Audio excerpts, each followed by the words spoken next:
This is News 8 from WOOD TV. Now at 6, a deadly weekend in one Kentwood neighborhood. What authorities are saying tonight about the investigation into a double homicide. And a Michigan barber says he's standing by his decision to stay open during Governor Whitmer's stay-at-home order. And a World War II veteran here in West Michigan leaves behind a special gift for his childhood church.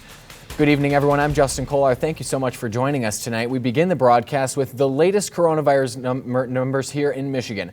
The state says more than 22,000 people have recovered from COVID-19, meaning they're still alive a month after developing symptoms. This comes on the same day that Michigan has recorded 133 more deaths linked to COVID-19, bringing the total to more than 4,500. Officials say 67 of those deaths were found after reviewing the death certificates. Most of the deaths have been in the Detroit area. Here in West Michigan, 2 new deaths have been reported in the Kalamazoo area. 2 have also been reported in Ottawa County. 1 new death has been reported tonight in Muskegon County. There have been no new deaths reported in Kent County.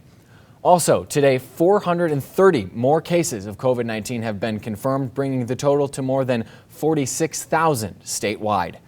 On to another developing story tonight that we're following. Kentwood police are investigating after 2 men were shot to death in a mobile home late last night.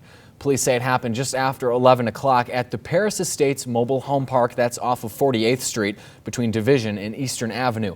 When officers arrived, they found 2 men in their 30s inside a home on Marlette Avenue, both suffering with gunshot wounds. Both men were pronounced dead at the scene. Their names haven't been released this evening. Police said no one is in custody at this time and believe the public is not in any danger.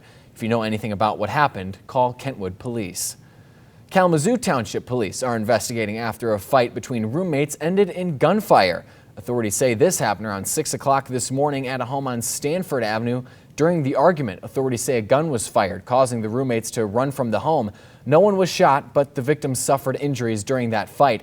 They were treated at a local hospital and are expected to survive. 1 person was taken into custody. Also in the Kalamazoo area, a 17-year-old male was arrested early this morning after allegedly running from police.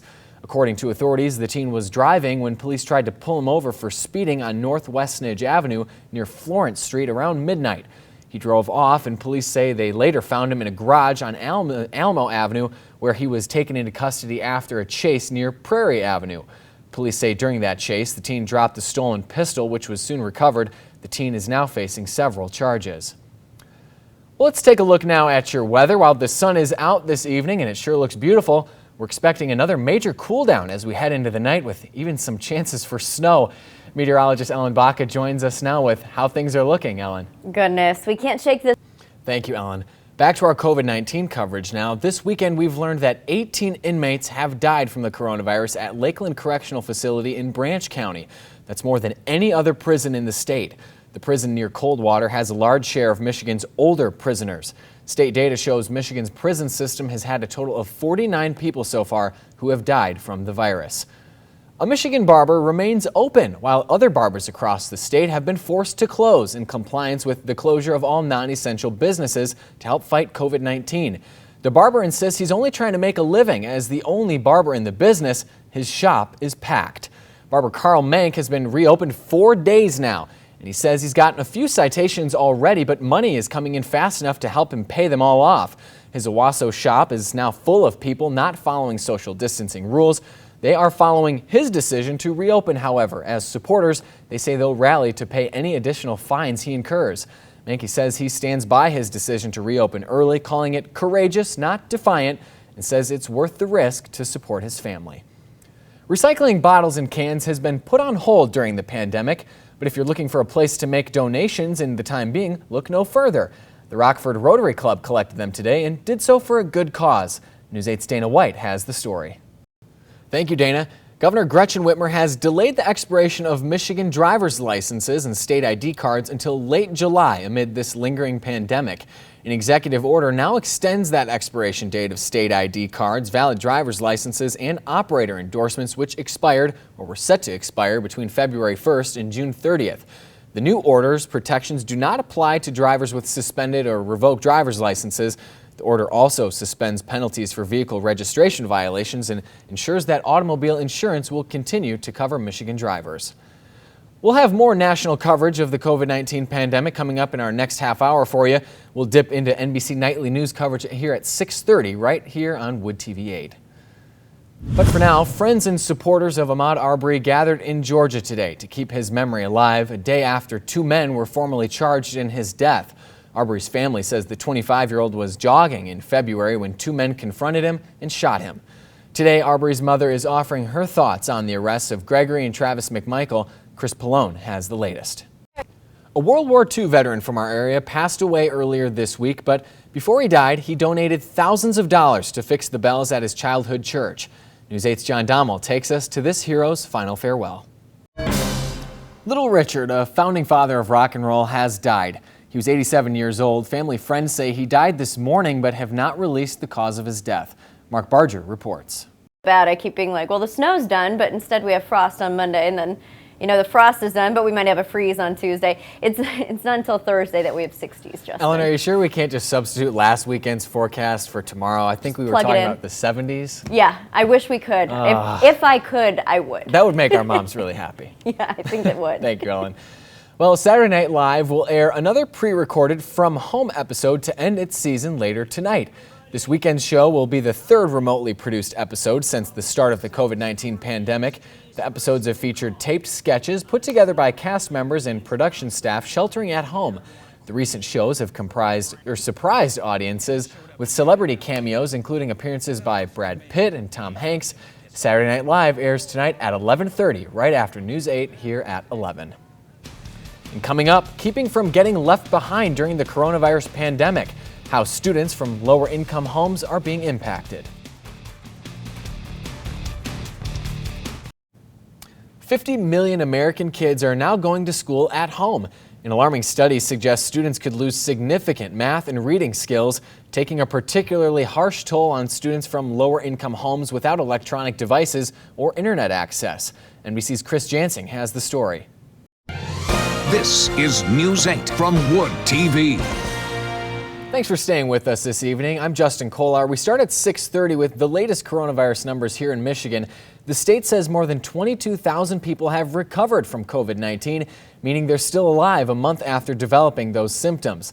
This comes on the same day that Michigan has recorded 133 new deaths linked to COVID-19, bringing the total to more than 4,500. Officials say 67 of those deaths were found after reviewing death certificates. Most of the deaths have been in the Detroit area. Here in West Michigan, 2 new deaths have been reported in the Kalamazoo area. 2 have also been reported in Ottawa County. 1 new death has been reported tonight in Muskegon County and 1 in Van Buren County. There have been no new deaths reported in Kent County today. Also, today, 430 more cases of COVID-19 have been confirmed, bringing the total to more than 46,000 statewide. NBC Nightly News has been following the latest on the pandemic. We join their coverage right now. Still to come on the newscast tonight, it's a success story more than a decade in the making. We're checking on a scholarship recipient in the West Michigan area who's now a soon-to-be doctor. She's not about to let her voice be silenced. We'll hear from The Voice's Kelly Clarkson about her musical inspiration during a time of social distancing. We're following a story 12 years in the making, now coming full circle. It started in 2008 with a graduating high school senior who was awarded the Gates Millennium Scholarship, which she covered the cost of her college education as far as she wanted to take it.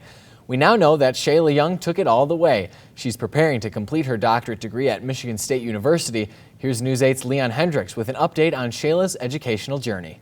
59 is going to feel so warm, and then we have rain showers moving in for Thursday as we return to about 65.